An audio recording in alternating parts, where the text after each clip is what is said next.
cafe anyway. Hey. Mike's Daily Podcast. It's episode 2361. Something very cool has happened. My company gave me Mike's Daily Podcast. Gave me a day off, and that's awesome because 2020, what was the last one? 2021 was not so fun. It was pretty busy, and it's not 2023, it's 2022, and it's going to be busy too. Very busy. So they're getting us prepared, I think so. That's what I see is true. Mike's Daily Podcast. Yeah.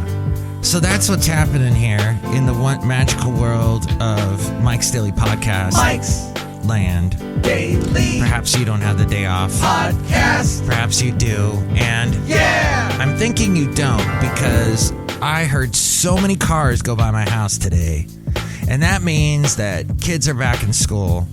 And that means that the parents take the road by my house to get to the schools. There's a bunch of schools near me. And so it's busy and it zoomed by and it's just constant. So perhaps you're back to it. But the beginning of the new year, new things, new plans, new changes, new outlooks on life, new all kinds of stuff. People do go completely new. Throw everything out.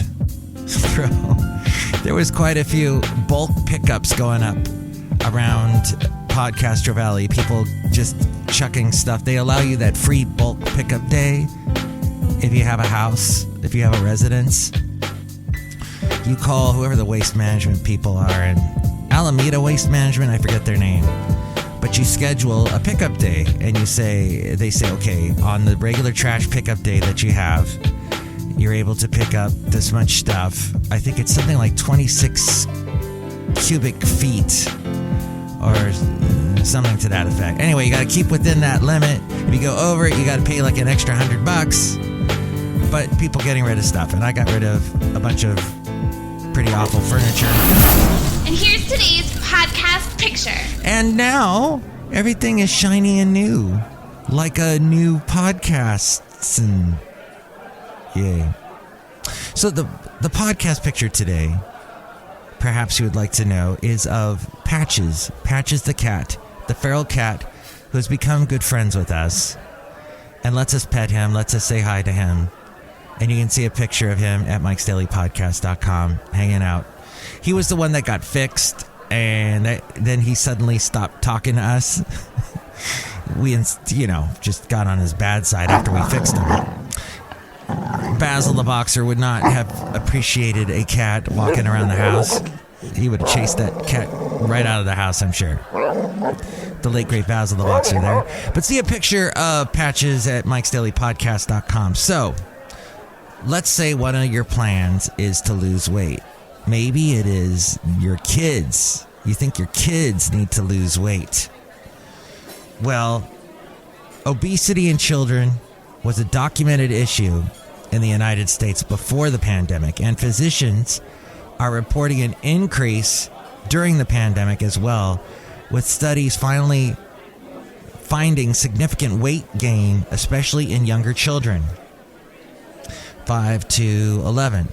And that makes sense because, well, what are they doing? Are a lot of them just sitting around watching TV? I know I watched a lot of cartoons as a kid, and I got pretty big myself. Obesity is a complex disease influenced by many things, including biology, genetics, risk for disease development, psychological, mental health of patient and family, emotional support, and social factors, including the environment, sidewalks, parks, green spaces, safety, access to healthcare, and affordable, healthy food options, too, are all influencing obesity. Learning behavior plays a role, too. Overfeeding or giving a child food as a reward when they cry or are sad or do something well can contribute to obesity. Limited physical activity, increased sedentary time, and poor sleep are also known to influence the development of obesity. This according to the Costco Connection.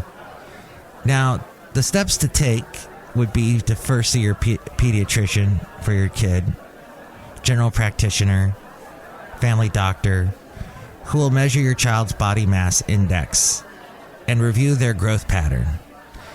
Body mass index is something that for some people just is not attainable. It's just outside of the realm of reality, in my opinion. But it's a nice goal to shoot for.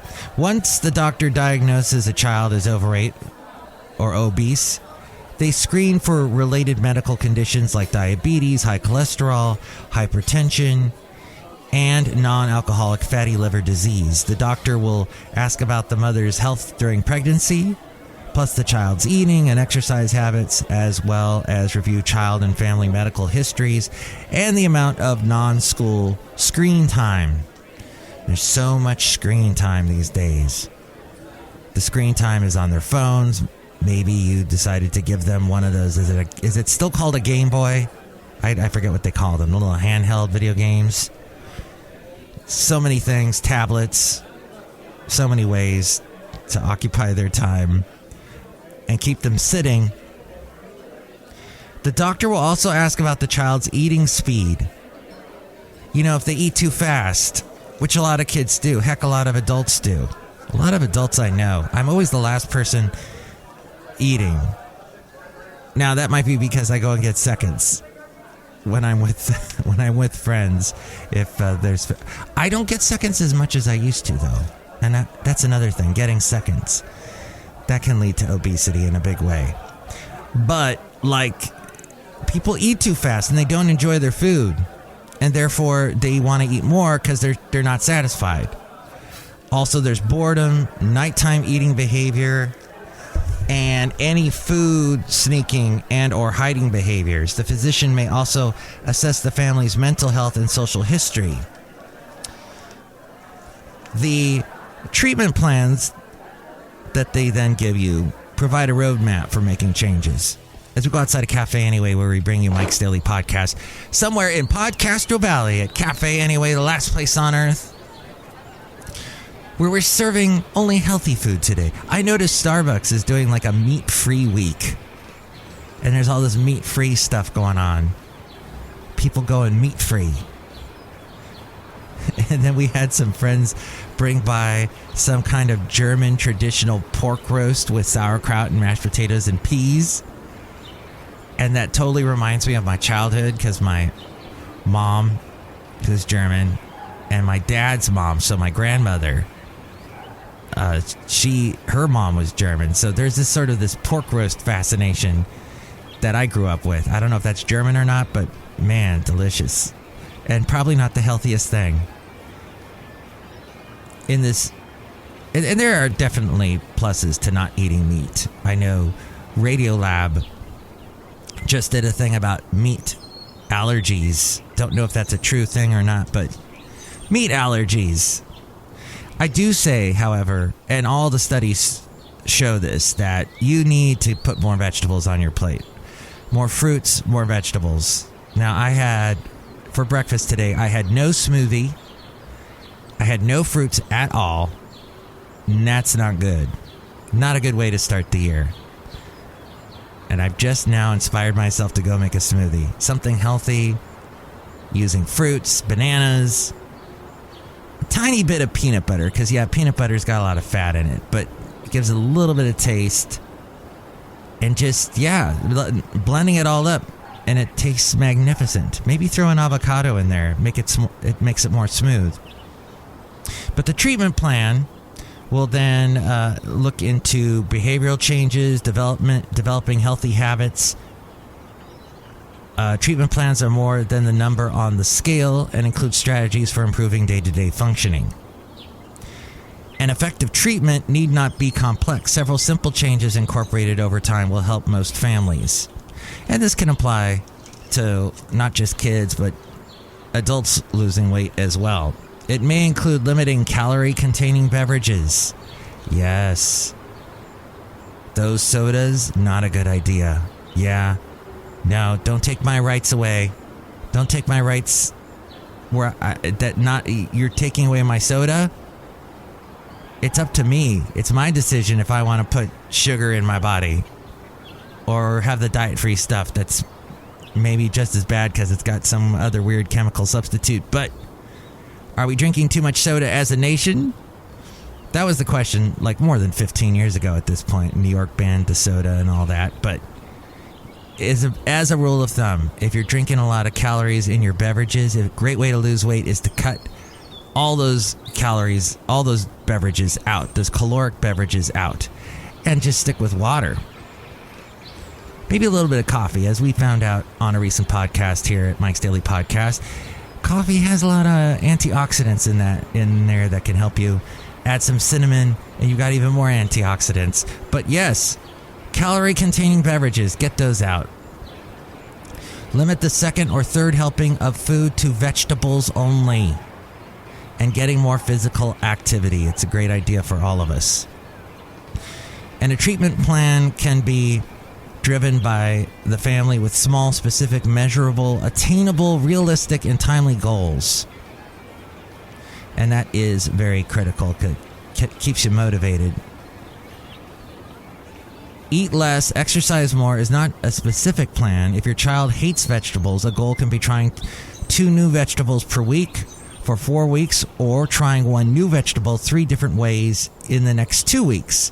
New habits can take several months to develop, but reassessing progress every few weeks builds momentum. Work on developing a regular sleep schedule for your child without screens, and make time for daily active play for younger children and weekly exercise as a family. Yeah, young kids, they need a lot of activity and a lot of playtime. It helps them physically, it helps them mentally, it's just amazing. Parents examine the child's social environment to see if there are areas in eating, exercise, screen time, or sleep that can be modified. It can take months to establish new habits, focus on building healthy habits that can be maintained, and praise the new efforts. The words overweight and obese depend on the body mass index, the BMI, a percentile growth curve that measures weight over height squared for the child's age and sex. A BMI between the 5th and the 85th percentile is considered healthy. Greater than the 85th but less than the 95th percentile is overweight. And the 95th percentile or greater is considered obese. Experts caution that it's important to rephrase how we describe weight so people feel respected rather than criticized or judged. For this reason, they suggest saying a child with obesity rather than an obese child. And finally, what to ask your doctor. Ask your doctor questions to lay the groundwork for a plan to help your kid. Or this could probably just be for anything in helping you with health issues. Support. How can I support my child and be a better role model of help? How can your family support the changes? Is the child experiencing medical or mental health problems that may be weight related? Is there an additional screening test that is involved? How do you start? Do you need to see other specialists? How often should the specialist follow up with you? How often should the doctor follow up with you? And finally, you should ask, should my still growing child be gaining, maintaining, or losing weight? All from the Costco connection. And a little plug for them, but here's a little slug. I still haven't, I spent it. Why are you not so close to Podcaster Valley, Costco? We need one of you in Podcaster Valley and make my life a lot simpler. I don't know where we would build you, but it would be nice. Outside a cafe anyway, somewhere in Podcastro Valley, the last place on earth. Look who's here. Hi, Mike. It's Benita the Rodeo Queen. How y'all doing? That's a Disgruntled Fiddle Player tell you what. What? A great way to lose weight is to eat more pie. I don't see that anywhere in this article. Well, it's there. It's the truth, and if you don't acknowledge it, then you are just reading fake news. Fake news. Costco connection. Okay. That's a new one. And look who else is here. Hello, Mike. I make the delicious root beer. Have some right now. Thank you very much. I hope 2022 is a great year for all of you. Drink my root beer. I'll cut you. Oh, okay. Does it have a lot of calories? I don't want a caloric beverage here. No, it's not. Got no calories at all. Oh, boy. Oh, that's water. That's not root beer. But thanks anyway. Next show.